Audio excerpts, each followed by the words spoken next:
Beka Nefer ou Maître Nefer, ici de nouveau, c'est la plateforme du père Hank MT. C'est votre chaîne depuis Necher Kinkela Wamazulu, Kufu Imhotep Atumra. Aujourd'hui, nous revenons dans un thème légèrement un peu différent de ce que nous proposons aujourd'hui. Parce que je rentre encore une fois dans Alerte sous les tropiques. Si vous vous souvenez bien, pour ceux qui nous suivent, Alerte sous les tropiques est quelque chose que j'ai lancé, je pense, en 2016. En 2016, j'ai lancé l'Alerte sous les tropiques quand on a parlé de la présence nazie en Afrique. Le père Hank MT, qui n'existait pas encore à l'époque, à ma personne, bien entendu, nous avons lancé une séquence d'émissions. Vous vous souvenez, pour ceux qui nous suivent, où vous pouvez tout simplement aller sur les bas, dans la chaîne YouTube, en allant vers les bas, bien au fin fond, c'est-à-dire dans le début de cette chaîne, nous avons parlé de l'alerte sur les tropiques qui était la présence nazie en Afrique. Nous sommes passés à travers les mythes, ou disons, réintroduit les concepts coloniaux qui voulaient que Hitler avait un projet pour l'Afrique. À travers cet enseignement, nous avons pu revoir que le comportement colonial pratiqué en Afrique a été fait sous les régies des enseignements hitlériens. C'est-à-dire l'Afrique a connu une colonisation sous le modèle hitlérien parce que c'était la colonisation que nous avons eue en Afrique. Et nous avons signalé que cette même colonisation n'avait jamais quitté l'Afrique, mais qu'elle avait tout simplement changé de costume. Eh bien, cette histoire nous a ouvert les portes. Depuis 2015 qu'on a commencé. Aujourd'hui, nous rentrons encore dans Alerte sur les tropiques, avec comme titre les génocides silencieux des Bantous dans le monde. Cette émission a été maturée à travers plusieurs études, recherches et discussions avec beaucoup de personnes qui ont inspiré la réalisation de ces cours. Je note notamment mon Pangui Jiré qui me suit toujours. Nous avons plusieurs Pangui. Nous avons les Pangui Kabamba du Congo Lisolo. Nous avons aussi notre Pangui Kokomafolo qui nous suit toujours. Et puis nous avons un Maman Bakombo qui aussi a fourni ensemble les discussions avec eux, a fourni les matériels et orienté la direction pour cette émission que j'ai l'air dédiée. Les génocides silencieux des Bantous dans le monde. Je vais peut-être dire des choses qui peuvent choquer les uns, divertir les autres, mais au fond, elle peut servir de matrice inspiratrice pour le peu.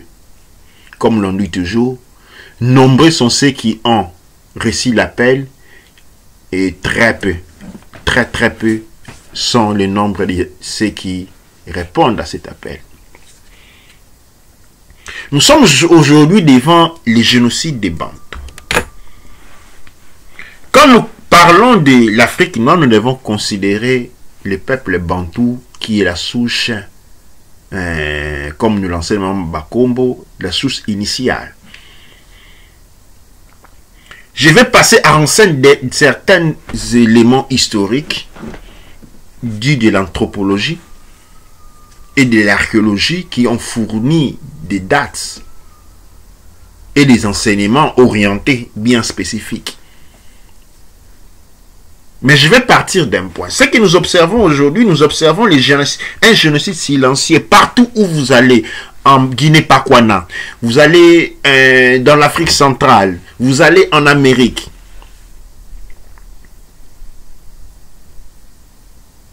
Mon frère Kaba me fait savoir qu'aux États-Unis aujourd'hui, surtout quand vous conduisez, quand vous sortez de la rue chaque matin, vous avez quelque chose comme 10% de probabilité d'être tué par la police. La police ne tue pas tout le monde. Ne tue pas les Français, ne tue les Bantous. Alors vous ne savez pas qu'est-ce qui vous distingue, vous, un Bantou, de un autre. Mais ils le savent. Ils savent comment vous individuer. Ils savent comment vous reconnaître pendant que vous-même, vous n'êtes pas à mesure de vous identifier, de vous reconnaître.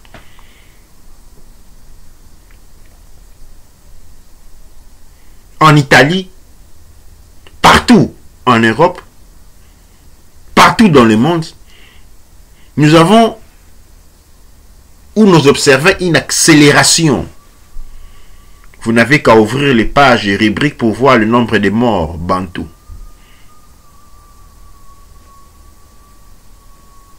Les incrédules poseraient la question, mais comment savez-vous que les bantous? Eh bien, les dates statistiques sont devant les mains si vous pouvez l'observer.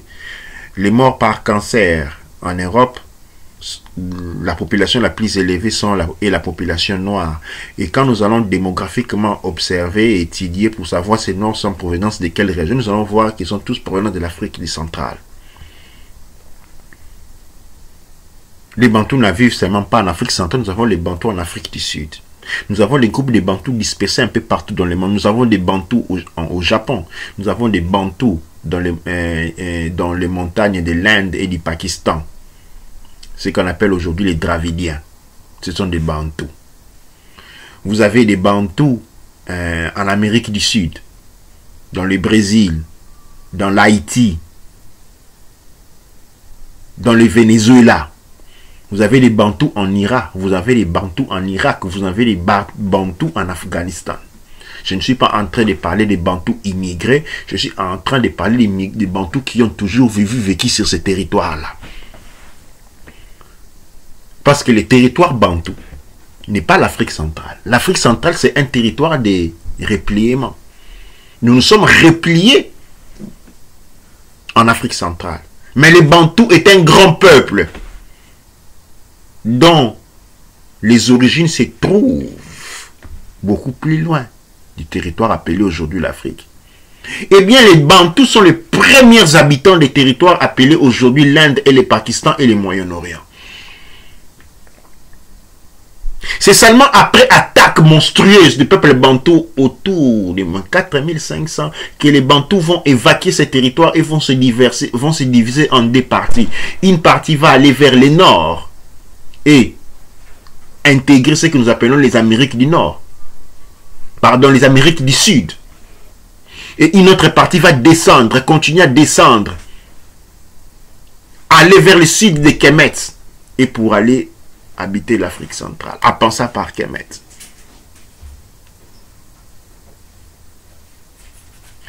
Cette guerre est une guerre qui a commencé il y a longtemps.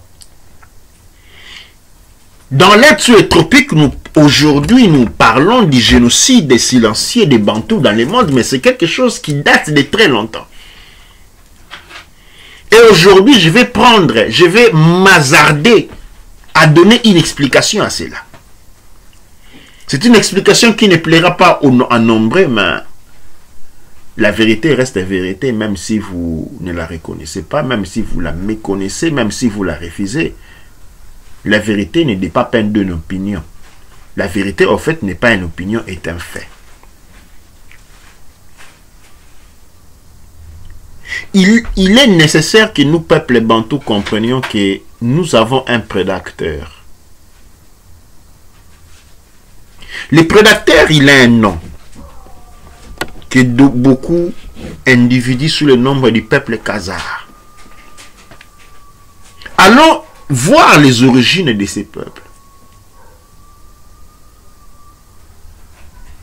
Ce peuple est une race hybride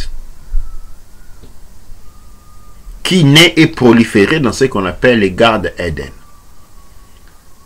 qui y est traduit en français par les jardins d'Éden. Mais Garde Eden signifie tout simplement laboratoire.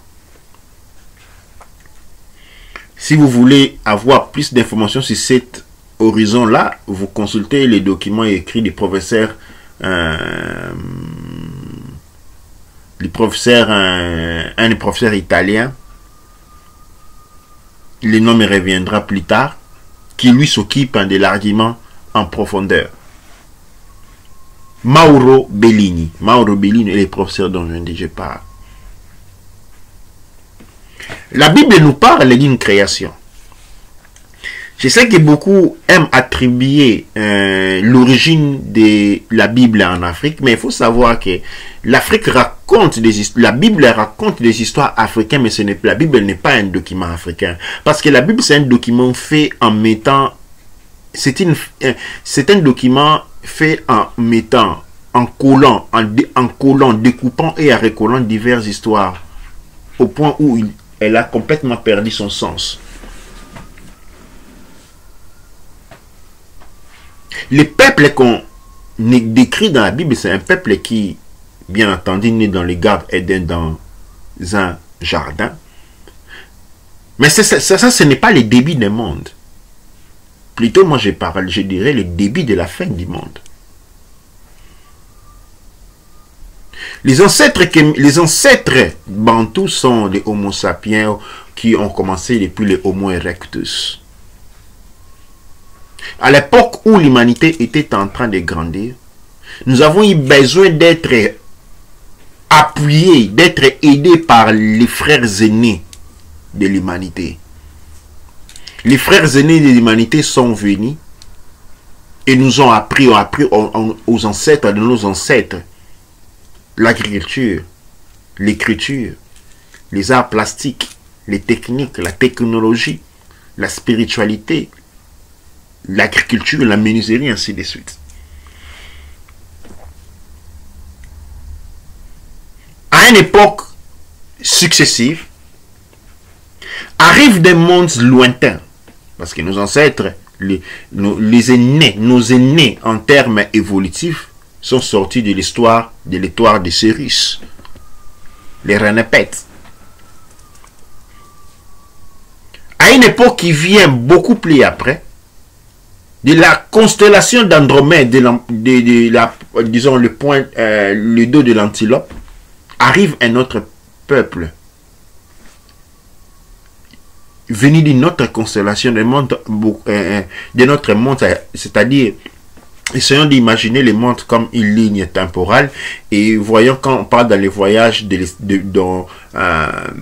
voyage dans l'espace, on parle en termes d'évolution. Des peuples évolués, c'est ceux qui ont été avant nous. Eh bien, il existe des peuples qui avaient déjà perdu la voie, mais ont évolué sans esprit, c'est-à-dire, ils n'ont pu s'évoluer que dans le monde mécanique. Ils avaient développé ce qu'on appelle IA, l'intelligence artificielle, qui contrôlait, et cette intelligence artificielle était celui qui leur servait d'esprit, d'âme, parce qu'ils n'avaient plus d'âme.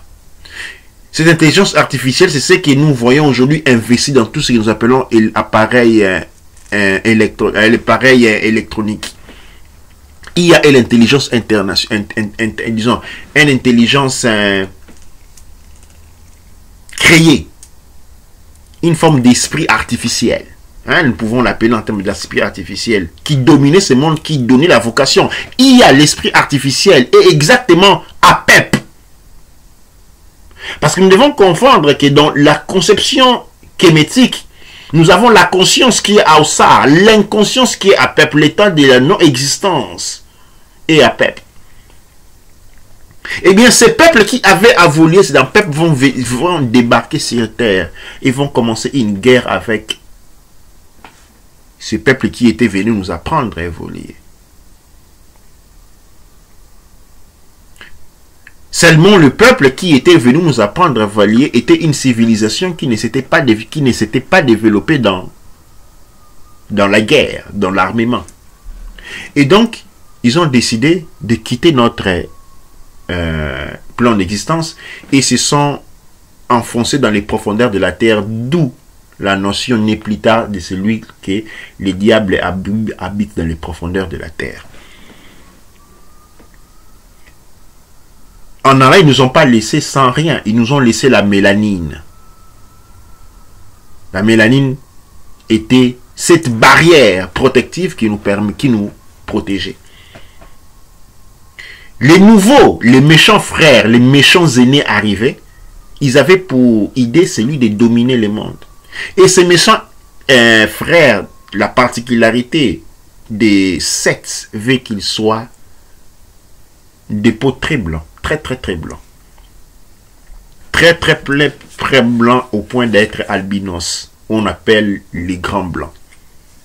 Eh bien, les grands blancs, ces êtres-là, ces albinos-là, que la mythologie rappelle avec le nom de Enki et Enlil, où nous trouvons la plus belle représentation dans diverses cultures qui représentent les mêmes personnes, arrive et commence l'exploitation de la terre en mettant les hommes comme des esclaves.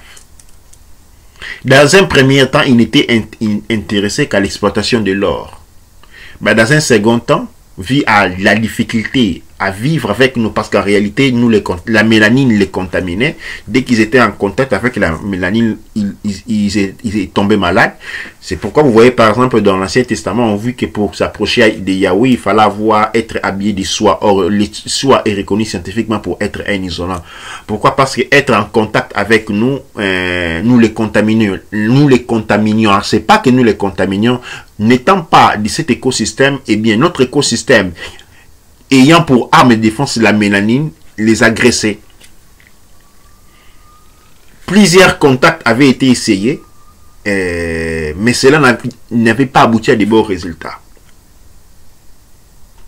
Pourquoi je suis en train de dire ceci? Parce qu'il est important de comprendre que ce peuple est venu d'ailleurs pour conquérir la terre, avait trouvé un opposant. L'opposant, c'était l'homme noir. L'homme noir est l'être sur terre à travers toutes les espèces minérales, animales et végétales. C'est l'être avec la plus grande concentration de la mélanine possible. Avec la plus grande concentration de la mélanine possible. Et donc cet être était un obstacle. L'affronter était quand même néfaste parce qu'à la fin on était contaminé. Alors il fallait trouver quelque chose d'autre. L'arme, comme ils étaient évolués du point technologique, il leur fallait créer un être. Je dirais même deux êtres. Un être qui puisse travailler pour eux, mais qui ne puisse pas l'air contaminer. C'est-à-dire cet être devait avoir un degré de mélanine très bas, graduellement plus bas. Et un autre être qui devait être l'être guerrier, dont le rôle était celui d'aller continuer à tuer, éliminer ceux dont qui leur empêchait d'accéder à la propriété définitive de cette planète ou de cette dimension de pouvoir. Nous pouvons parler en termes physiques et nous parlons de la Terre, ou en termes de conscience et nous parlons de notre bande de fréquence. Alors, on va prélever, enlever des personnes, des noirs, les tuer et prélever leur DNA. Ce DNA va être travaillé, ce qu'on dit désamorcé, isolé de sa mélanine.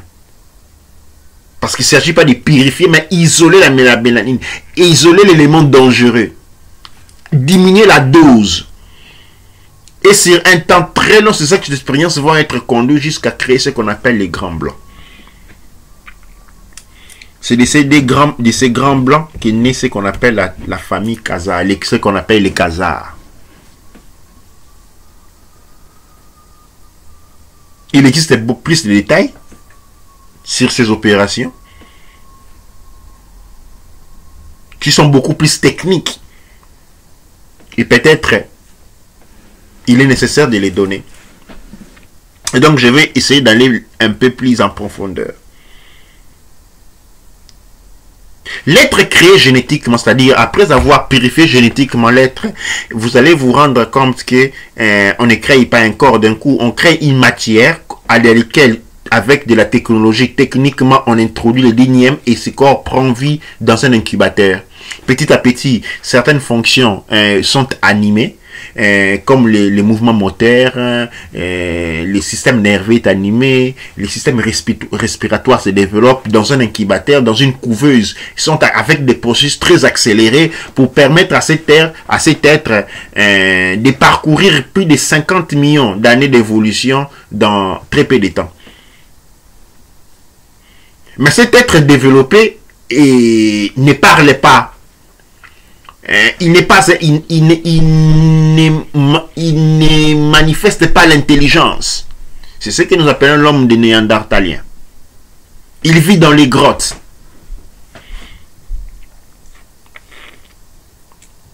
De ces groupes-là, un groupe va être prélevé. L'homme des Néandertaliens est livré à lui-même. Ok? Et c'était cet être-là qui nos ancêtres connaissaient déjà quand nous avons Kemet, nous avons déjà Sumer, nous avons connu l'homme néandertalien, qu'on appelait l'homme primitif, l'homme des grottes, qui ne parlait pas. Un groupe de ces êtres-là va être prélevé et conduit dans ce qu'on appelle les jardins d'Éden, c'est-à-dire les laboratoires, un centre de recherche. C'est à ce moment-là qu'est née la théorie ou la légende du diable. Le diable n'est autre qu'Enki. C'est-à-dire,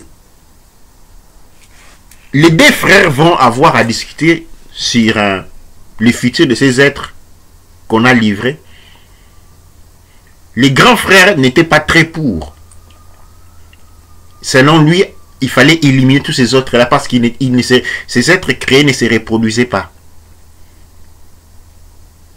Quand ils étaient morts, quand on n'en avait pas les besoins, on en faisait des photocopies, on les reproduisait dans de grandes couveuses. Eh bien, Enki, lui, va essayer maintenant, Enki, c'est lui qui va devenir la représentation de Lucifer, va modifier la femelle Ève, qui n'était reproducible qu'à travers Lilith. Lilith qui était la femelle Elohim, c'est-à-dire cette race-là supérieure, cette race-là avancée, pas supérieure. Quand je dis supérieure, c'est-à-dire en termes de temps. Ils ont connu une évolution beaucoup plus avancée que la nôtre. L'évolution aujourd'hui que nous avons, toute l'évolution que nous avons aujourd'hui, plus ou moins, et c'était ce qu'ils avaient à cette époque-là. Parce que nous sommes en train d'évoluer. Les femmes Ève ne pouvaient pas concevoir. Ça, c'était les groupes qui avaient été modifiés génétiquement. La faculté de reproduction avait été silenciée en eux. Pour des raisons logistiques et de domination. Enki va par manipulation génétique à travers l'ingénierie, disons, à travers la médecine ingénieristique, permettre aux Ève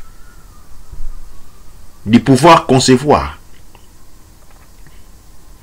En fait, pour concevoir, ils ont les premiers rapports, les Ève ont les premières, il ne s'agit pas d'une Ève plusieurs, ont les premières relations sexuelles avec les Enki. Et quand vous rentrez dans la Bible, on vous dit que, et voici, Eli parle, Yahweh parle en tant qu'Enki, dit en tant qu'Eli, et voilà que les hommes sont devenus comme nous. Ils peuvent concevoir ce qui n'était l'air pas conservé. Et on va en faire sortir des jardins d'Éden. C'est-à-dire, l'expérimentation avait échoué. Il fallait fermer le laboratoire. Donc, on expulse comme mesure de précaution.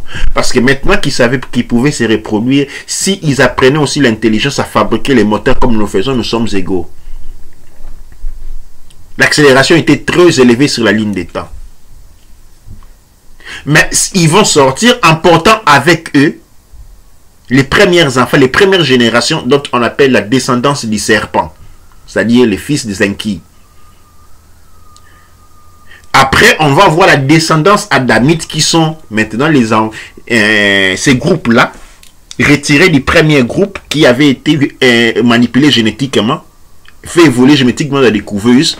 Nous avons maintenant 3 groupes qui se créent. Le premier groupe de ceux qui vivaient dans les cavernes, l'homme de Néandertal, qui a été rapporté au laboratoire, évolué rapidement du point de vue de l'intelligence, faculté intelligible et tout, et a pris beaucoup de sciences, qui vont sortir, mais avec une ramification, la descendance du serpent et la descendance des adamites, de l'homme. Maintenant, la descendance des adamites règne sur la descendance de ce qui avait été fait évoluer dans les couveuses. À l'opposé, nous avons la dépendance du serpent, dont le rôle était celui de préparer le monde pour l'avenir, pour la domination de leur père originaire.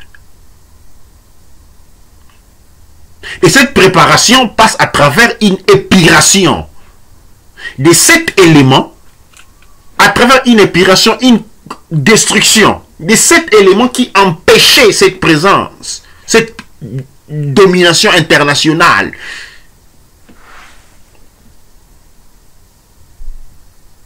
Et c'est exactement l'homme de Néandertal apparu autour du moins 6500 au moins 4500, c'est-à-dire après avoir été fait évoluer rapidement dans les couveuses.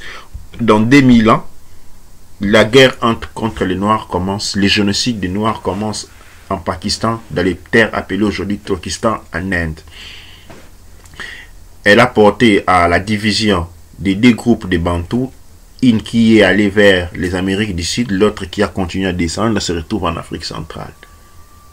Et aujourd'hui, nous sommes arrivés à un moment clé où ce génocide est en train de s'intensifier. Nous sommes nés en guerre, mais nous ne l'avons jamais su. Nous avons été inconscients d'être nés dans un conflit de ce genre. Et aujourd'hui, tout simplement, les peuples bantous, nous ne pouvons plus nier. Nous devons apprendre à nous connaître et à nous reconnaître pour ce que nous sommes. Parce que si vous pensez que vous êtes chanceux de vous trouvez et que vous êtes protégé, et je deviens à ce moment l'oiseau porteur de mauvaises nouvelles, vous ne l'êtes pas. Le génocide du peuple, les Bantous, se passe à travers toute la terre et tous les instruments sont utilisés. Les vaccins sont utilisés, la guerre est utilisée, la nourriture, et tout est utilisé. Mais ces armes sont aussi puissantes contre nous parce que tout simplement nous sommes inconscients du danger dans lequel nous sommes en train de vivre même. Nous sommes en train d'être éliminés un après l'autre. Tous savent que si vous tuez un pigeon devant les siens, il s'envole pour il ne revienne pas. Nous sommes en train d'être tués et nous continuons à dormir, à rire. Chaque jour, nous ne nous rendons pas compte qu'il y a un prédateur à nos trousses. Et que si vous êtes vivant aujourd'hui, c'est parce que vous n'avez pas encore été éliminé. Et si vous ne serez pas éliminé aujourd'hui, vous serez demain, mais votre tour arrivera. Votre tour arrivera. Ainsi, le peuple bantou de la terre est en train de subir sans conscience. Nous sommes en train de combattre, nous sommes attaqués par une force invisible, tous, pas parce que cette force est invisible. Nous sommes en train d'être attaqués par une force invisible tout simplement parce que nous avons choisi de fermer les yeux. Et par conséquent, cette chose est devenue invisible, cette force est devenue invisible parce que nous refusons d'affronter la réalité devant nos yeux.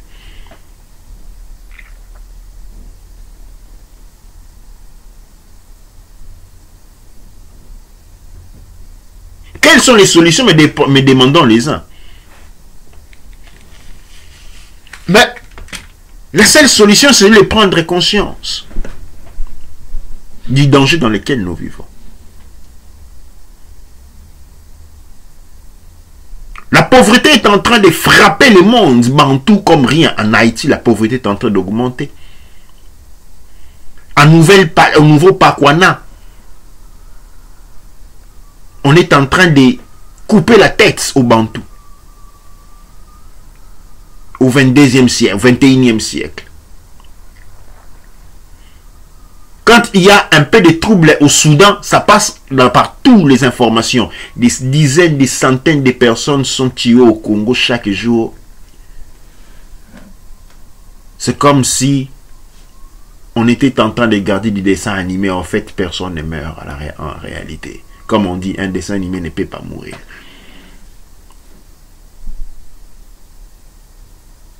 Mais je ne m'adresse pas aux autres, je m'adresse au peuple bantou. Ceux qui se reconnaissent contre le peuple bantou, c'est tout celui qui se reconnaît comme bantou. Il y a un prix qui pend sur votre tête. Vous pouvez choisir de l'ignorer comme nombreux l'ont toujours fait. Et attendre les moments fatals. Ou tout simplement décider de vous lever. Je dis, je le répète, que le mal se combat avec les biens.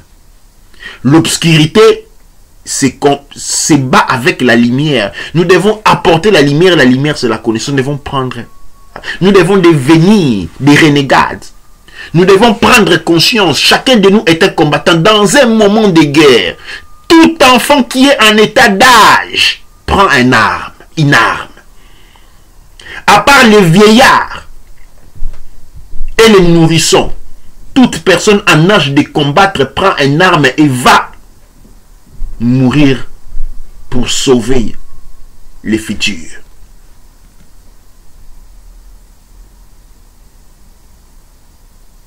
Et chaque bantou, en ce moment donné, doit devenir un combattant.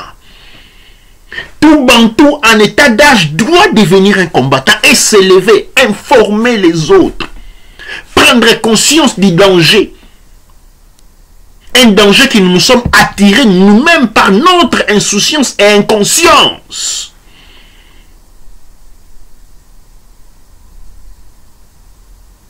Quelle contradiction! Dès qu'une voiture sort devant vous, vous sautez à côté parce que vous avez peur de mourir. Du moment où les voitures sûrement s'arrêteraient, la personne qui est dans la voiture s'arrêterait. Mais il y a une mort qui marche de manière consciente vers vous et vous décidez de la négliger. Peut-être ce n'est pas de votre faute parce que vous n'avez jamais été fait prendre conscience de la réalité de la situation. Mais aujourd'hui, c'est pourquoi nous sommes là. Il y a une extermination des Bantous partout dans le monde. Si vous êtes un Bantou, ceci vous intéresse. Si vous êtes un Bantou, vous devez vous préparer. Si vous êtes un Bantou, reconnectez-nous les uns des autres. Si vous êtes un Bantou, nous sommes appelés à survivre. Si vous êtes un Bantou, n'écoutez pas ces paroles en vain. Et si vous n'êtes pas un Bantou, vous êtes quand même descendant des Bantous et ces messages vous intéressent aussi. Les Bantous, c'est la grande masse, c'est les grands bassins. C'est les plus forts, les plus anciens, les plus robustes. Quand ils tombent, une fois qu'on a abattu les gros arbres, on vient pour les petits qui sont faciles à arracher. Et donc ceci nous concerne tous. Ceci n'est pas un message de haine raciale, mais plutôt de prise de conscience. Réaliser qu'il existe un prédateur. Je ne parle pas du blanc dans les chances communes, mais je suis en train de donner une identité bien déterminée, la descendance du serpent. Les Khazars, la descendance du serpent. qui existe pour un seul rôle. Préparer les mondes, préparer ces mondes à être pris. Et pour que ce monde puisse être pris, la mélanine doit être évacuée. Et les plus grands conteniteurs de mélanine est les Bantous, l'original, la souche. Nous devons apprendre à regarder le monde avec des yeux différents. Nous devons apprendre à réagir. Pas aux autres, à notre incrédulité, à notre faiblesse, à notre ignorance, à notre indifférence sur la mort de nôtres, à notre trahison, à nos faiblesses, à notre capacité à nous concevoir, à nous connaître, à nous reconnaître, tout comme à nous identifier comme des Bantous, vrais dans l'action, dans l'esprit, et non seulement dans les intérêts. Doua Necher, Doua Amon-Ra, Doua Neb-Ercher. Ceux qui embrasseront Necher, ceux qui marcheront avec Necher, auront la vie fausse, sauf. Mais c'est de ces incrédules qui pensent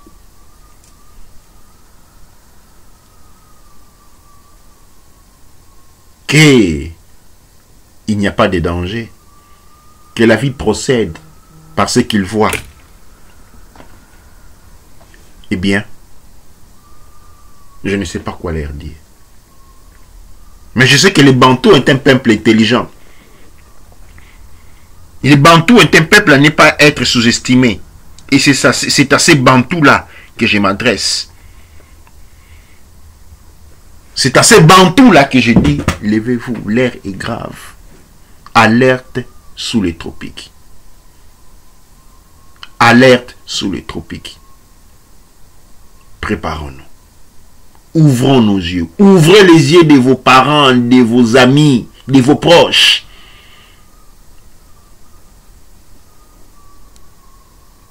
Amasu aime pas aimera Sangsu. Emenra aime pas aimera. Aou, Kouaoura, manque-t-il pas, Erura.